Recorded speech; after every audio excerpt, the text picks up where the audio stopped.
जो कुछ भी आपको कमजोर बनाए, मानसिक, बौद्धिक, शारीरिक, गुण, अवगुण, जो भी चीजें हैं अगर आपको कमजोर बना रही हैं, उसको आप जहर की तरह त्याग दीजिए। गुड इवनिंग, नमस्कार, मैं मनीष अग्रवाल आप सभी का स्वागत करता हूं मोबाइल पाठशाला के यूट्यूब चैनल पे। एक बार फटाफट से आप सभी लोग वीडियो को शेयर कर दीजिए, चैनल को सब्सक्राइब कर दीजिए, लाइक फटाफट से कर दीजिए। आज की सेशन में हम बहुत ही प्यारे प्यारे सवाल करने वाले हैं प्रॉफिट एंड लॉस के। आपको पता है कि आज का ये पहला सवाल है, उतना ही दमदार है जितना दमदार ये सेशन होने वाला है। फटाफट से आप सभी लोग शेयर कर दीजिए, लाइक कर दीजिए, चैनल को सब्सक्राइब फटाफट से कर दीजिए, क्योंकि जो रेड आइकन होता है ना, उसको दबाना, उसको क्लिक करना वो बड़ा आसान होता है और आप वो लोग करते नहीं हो। ठीक है, तो अभी फटाफट से आप सभी लोग लाइक शेयर सब्सक्राइब कर दीजिए। फटाफट से एक बार एक थंब लगाइए फटाक से, है ना। सवाल में ये बोला जा रहा है, बहुत प्यार से देखिएगा सवाल को। कह रहा है एक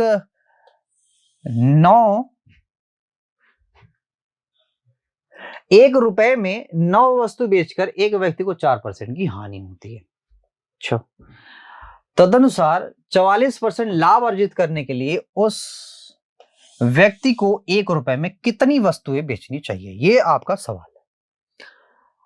तो जरा ध्यान से मेरा जवाब भी सुन लो। अगर मैं 4% की हानि अगर कर रहा हूं तो मैं ये बोल सकता हूं कि दोस्तों कि ये मेरा 1/25 है।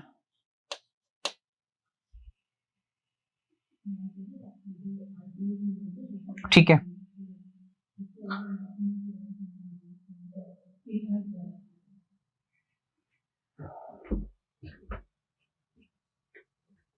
₹1 में 9 वस्तुएं बेचकर एक व्यक्ति 4% की हानि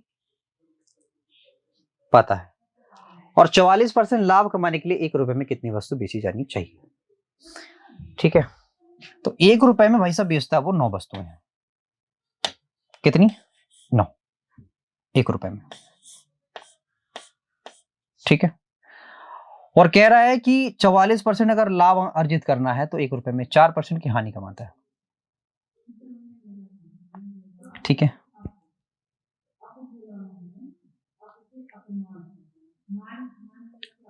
तो भाई मेरी एक बात ज्यादा ध्यान से मेरी बात सुनो कि 4% की हानि हो रही है तो वस्तु वाला प्रोसेस थोड़ा सा उल्टा चलता है। थोड़ा सा उल्टा चलेगा।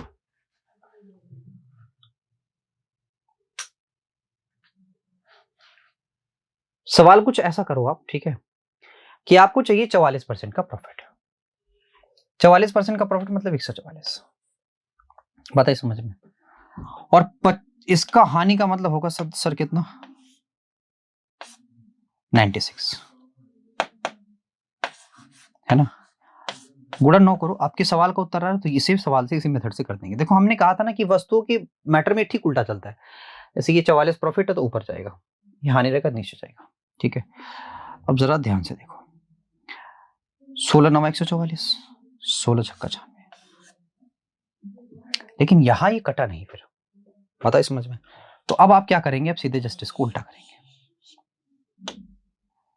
यहाँ पे 6 बटा यहाँ पे 9, तो 9 से 9 कट जाएगा तो बचेगा आपका 6। यानी कि भाई साहब 1 रुपए में आपको 6 वस्तु बेचनी पड़ेगी। ठीक है, क्या 1 रुपए में 6 वस्तु आपकी।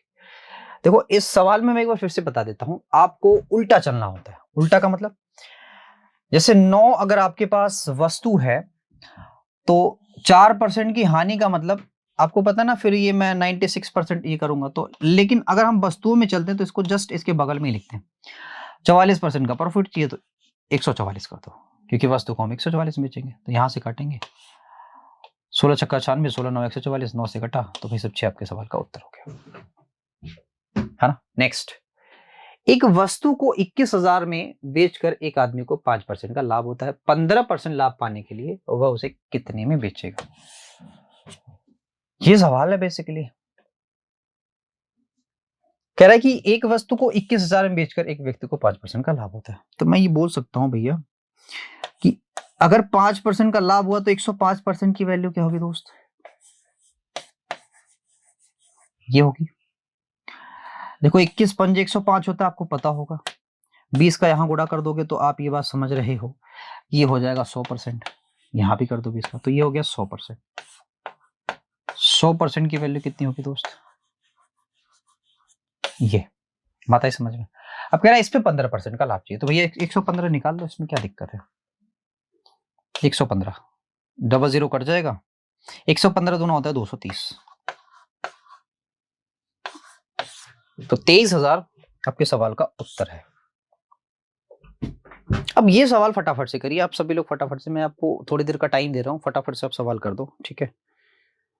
मस्त सवाल है, अच्छा सवाल है, हर एक सवाल में दम है, ठीक है? और जितने बच्चे भी ये चीजें कर नहीं पा रहे हैं वो थोड़ा सा टाइम लेंगे, मुझे पता है, बट ये भी डेफिनेट है कि वो इस सवाल को कर जाएंगे।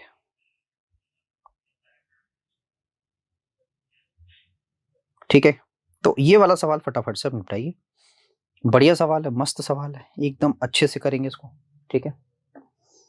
सवाल ये है कि एक व्यक्ति को एक वस्तु 180 में बेचने पर 10% की हानि होती है, 10% का लाभ प्राप्त करने के लिए कीमत क्या होगी? तो आप देखो जरा ध्यान से, मैं आपको डायरेक्ट बताता हूं, आप यहाँ 90 कर देना, यहाँ पे आप 110 कर देना, क्योंकि 10% का लाभ चाहिए। तो 9 दूना 18, जस्ट डबल, 11 दूना 22, आपके सवाल का उत्तर ही जस्ट ही हो गया 220। ठीक है क्या? है ना? ये अच्छा सवाल है, कह रहा है कि 12 संतरे 60 रुपए बेचने पर 25% की हानि होती है, 25% का लाभ कमाने के लिए 100 रुपए में कितने संतरे बेचने चाहिए? 100 रुपए में कितने संतरे बेचने चाहिए 25% का लाभ कमाने के लिए? तो पहले तो ये निकाल लो कि भैया 12 रुपए में हमने कितने संतरे खरीदे थे, 12 रुपए हमने कितने संतरे खरीदे थे, तो वही तरीका है, मैंने आपसे कहा 60, हानि है तो 75 इसके साथ लगा दो, लाभ चाहिए तो 125 कर दो।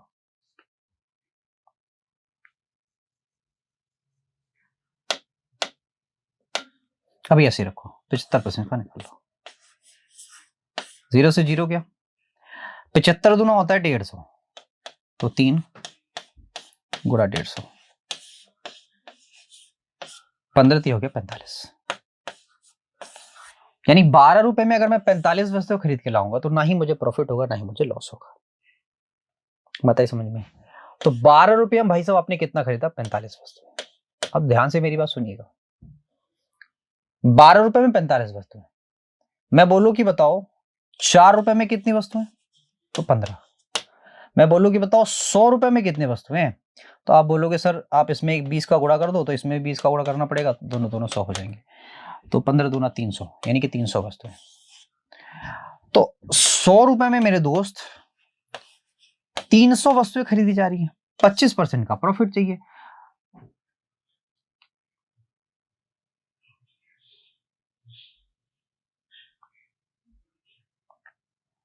%25 का प्रॉफिट चाहिए, तो बताओ मैं क्या करूंगा दोस्त? अच्छा यहाँ 25 होगा,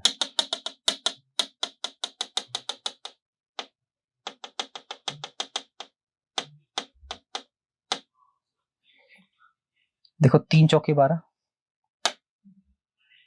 3 चौके 12, देखो भाई यहाँ 12 था, 3 चौके 12, 15 दिया 45, ये 25 होगा, यहाँ भी हो जाएगा 25 के, यानी 100 रुपए में इतनी वस्तु आप खरीदेंगे। बेचने के लिए क्या करेंगे भैया? बेचने के लिए आप सीधे सीधे 15 गुणा 25 बटा 125 कर देंगे, गुणा 100 कर देंगे, तो 25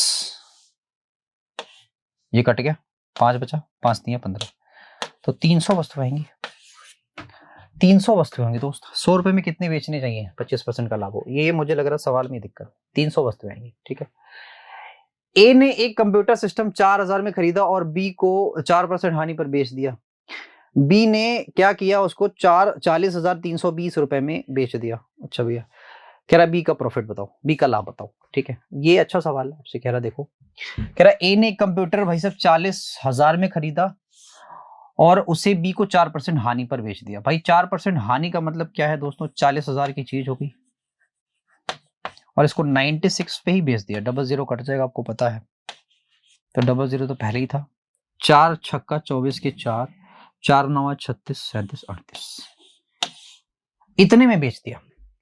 कह रहा है बी ने वह 40,320 रुपए का सी को बेचा। तो बताओ कितना प्रॉफिट कमाया?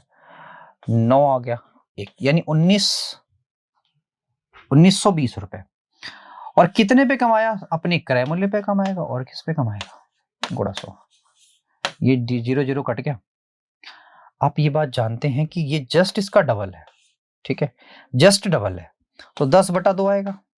10/2 को आप काटेंगे तो आएगा 5%। 5% इस सवाल का सही उत्तर हो गया। देखो ये सवाल वैसा ही है जैसा आप अभी करके जा रहे हो, वैसा ही है, इसमें कोई डाउट नहीं है, वैसा ही सवाल है। लेकिन सवाल के पीछे जो लॉजिक छुपा है ना, वो लॉजिक आप कैसे ढूंढोगे? मतलब ये है कि ये सवाल ऐसे लिखा गया, आप चाहो तो कई ज्यादा आपके पास तरीके हैं। देखो जरा पहला तरीका मैं आपको बताना चाहता हूँ। पहला तरीका क्या है? कह रहा है कि ए ने एक वस्तु खरीदी, बी को 25% लाभ पर बेच दिया। यानी अगर ए ने 100 रुपए की वस्तु खरीदी थी तो 125 में किसको बेच दिया था? बी को। ठीक है, ये आपके सवाल का अभी और देखो, कह रहा बी ने सी को 10% लाभ पर वही चीज बेची। भाई साहब बी ने सी को 10% लाभ पे बेचने का मतलब कितना? 137.5। 137.5 137.5 में वो चीज बेची जा रही है, इतने में। अब पूछ रहा है सी ने जो है भुगतान कितना किया, तो सी इसके बराबर कर देंगे आप। और किसका भुगतान पूछा रहेगा, तो ये 100 यूनिट की आपको वैल्यू निकालनी पड़ेगी। एक तो ये तरीका करने का, आप चाहेंगे तो करेंगे इसको। दूसरा तरीका ये कह रहा हूं कि इसके फ्रैक्शन निकालो 1/4, इसके फ्रैक्शन निकालो 1/10, और ए बी सी का रेशियो बना लो। मतलब ये है कि अगर बी को 25% लाभ पर बेच रहा है तो 4 की चीज इसको 5 में बेच रहा है, और बी ने सी को 10%। तो आप एक काम करो ना, आप समझो मेरी बात, आप इसको 8 और 10 लिख लो, कोई दिक्कत तो है नहीं। 10 की चीज इसको 9 में बेच रहा है, हानि भर ना भाई, ठीक है। और कह रहा है सी ने कितना अदा किया भाई? 675। अब देखो सवाल कितना आसान हो गया, 9 से काटो, 9 7 63 और 9 5 45, ठीक। फिर 8 यूनिट की वैल्यू बताओ। तो भैया 75 गुणे 8, 75 दूना 150 और 15 चौके 60, वह सब 600 सवाल का उत्तर है, ठीक है। ऐसे भी कर सकते हो। अगला सवाल यह कह रहा है एक निर्माता अपनी वस्तु एक थोक विक्रेता को 10% लाभ पर बेचता है। वह थोक विक्रेता एक दुकानदार को 20% लाभ पर बेच देता है। उसके बाद वह दुकानदार उस ग्राहक को 56,100 रुपए में 15% हानि पर बेचता है। तदनुसार उस निर्माता के लिए वस्तु का लागत मूल्य बताओ। तो देखो एक चीज तो सिंपल है, हमें क्या करना है, हमें निर्माता के लिए वस्तु बतानी है, यानी हमें अपनी नियत चीज से पीछे जाना है। जैसे भी देखो, मैं अगर निर्माता हूं तो मेरे बाद डीलर को जाएगा, डीलर के बाद दुकानदार पे जाएगा, दुकानदार के बाद फिर ग्राहक हो जाएगा। तो हमें क्या करना है, ग्राहक से पीछे आना है, ग्राहक से फिर दुकानदार, फिर दुकानदार के बाद डीलर, डीलर के बाद फिर मैं निर्माता। तो हमें पीछे आना, तो पीछे आना, तो हमें पीछे कैसे जाया जाता है, आपने परसेंटेज में सीखा है, बहुत आराम से सीखा है। तो देखो भैया फ्रैक्शन बनाओगे फटाक से, तो आप 1/10 करोगे, यहां फ्रैक्शन बनाओगे तो 1/5 करोगे, और यहां फ्रैक्शन बनाओगे तो आप जानते हैं 3/20 करोगे। देखो जी आप ये बात जानते हो, यहां पे है 56 100। हमें पीछे जाना, तो आपको पता है कि यहां पे क्या है भैया, यहां पे प्रॉफिट हो रहा है। कितने का प्रॉफिट है सर? सॉरी, यहां पे प्रॉफिट हो रहा है, ठीक है। कितने का प्रॉफिट है सर? 10 का। यानी कोई भी चीज अगर हमारे पास 10 की होगी तो वो 11 की हो गई होगी। अब तो हमें पीछे जाना है, तो हमें 10/11 लिखना पड़ेगा। सेम वही चीज यहां भी प्रॉफिट है, तो 6 वाला ऊपर रहेगा, 5 नीचे रहेगा। आप चाहो तो या रह नहीं दो ऐसे, फिर 15% का हानि। तो हानि का मतलब मेरे दोस्तों हो जाएगा, ये 20 वाला हो जाएगा आपका ऊपर, उल्टा हो गया, यहां उल्टा हो गया, 5/6, और यहां 17, 20/17, ठीक है। आप काटोगे तो देखो 17 से जस्ट कट जाएगी, 17×3 = 51, 17×3 = 51, 33,000। 11 से काटो, 11×3 = 33, 300, हाँ या ना। और अगर 2 से काटोगे भाई साहब तो यहाँ हो गया 10, और 3 से काटोगे तो यहाँ हो जाएगा 100। तो ये 100 रहा, ये 10 हुआ, और ये 50। तो कितने जीरो, 1 2 और 2 4, तो 4 जीरो थे और 5 यहाँ था।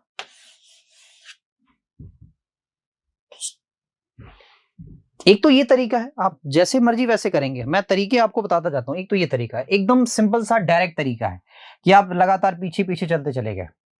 ठीक है, बात आई समझ में? देखो, पीछे जाने का ये मतलब होता है, जैसे अगर मुझे आगे जाना होता, जैसे 1 साल और आगे जाना होता है, आगे जाना होता है, मतलब ये चीजें अगर निर्माता वाली चीज दी होती, निर्माता वाला कीमत दिया होता, हमें ग्राहक तक आना होता, तो हम निर्माता के पैसे लगाते गुणा, हम जो ये प्रॉफिट है तो ये 11/10 लिखते। ठीक है, ये वाली चीज क्या लिखते सर, 6/5 लिखते, और ये वाली चीज क्या लिखते भैया, 17/20 लिखते। तो अब ये पहुंच जाते ग्राहक के पास, और ग्राहक के पास कितने पहुंचे भैया, 56 100, इतने में पहुंचे। तो मैंने सेम चीज को क्या किया है, आप समझो जरा बात को, कि मैंने इन चीजों को ऊपर रख दिया, इन चीजों को नीचे ला दिया। वही तो काम किया, देखो इन चीजों को ऊपर रखा, उन चीजों को नीचे। तो आप चाहो तो इन चीजों को उधर भेज सकते हो, और इसको उधर भेजोगे तो इधर गुड़े में है तो ये बटे में आ जाएंगे, जो बटे में वो गुड़े में चले जाएंगे। बस इतनी सी बात है। ठीक है, नेक्स्ट कह रहा, एक वस्तु को 5% लाभ पर बेचने के बाद श्रीमान एक्स को 5% की हानि तुलना में भाई साहब 150 अधिक मिल जाते हैं। तो मेरे कहने का मतलब यह है कि अगर 105% पे बेचता और 95 पे बेचता, तो इनके बीच डिफरेंस क्या होता, 10% का। कह रहा 10% ज्यादा मिल जाते आपको, और कह रहा 10% ज्यादा मिल जाते, ठीक है, लेकिन हमें यहाँ पे 150 रुपए ज्यादा मिल रहे हैं। तो 1 यूनिट की वैल्यू दोस्तों जाती है 15 के, 100 यूनिट की वैल्यू मेरे दोस्त होगी 1500 के, यानी कि श्रीमान एक्स ने कितने में खरीदी थी, 1500 में, है ना। अगला कह रहे, एक कमीज को 15% 12% लाभ पर बेचने से विक्रय मूल्य में 3% का अंतर आता है। तो मैं क्या करूंगा, एक बार एक वस्तु को 115, एक बार एक वस्तु को 117 में बेचूंगा। दोनों का डिफरेंस कितना हो रहा है सर, 3%। 3% बराबर 3 रुपए के, 3% बराबर 3 रुपए के, तो 1% बराबर, या सीधे सीधे 100% बराबर 100 रुपए के। तो क्रय मूल्य कितना आया, 100 रुपया। अरे बाप रे, 100 रुपया। अच्छा, ये 2 है।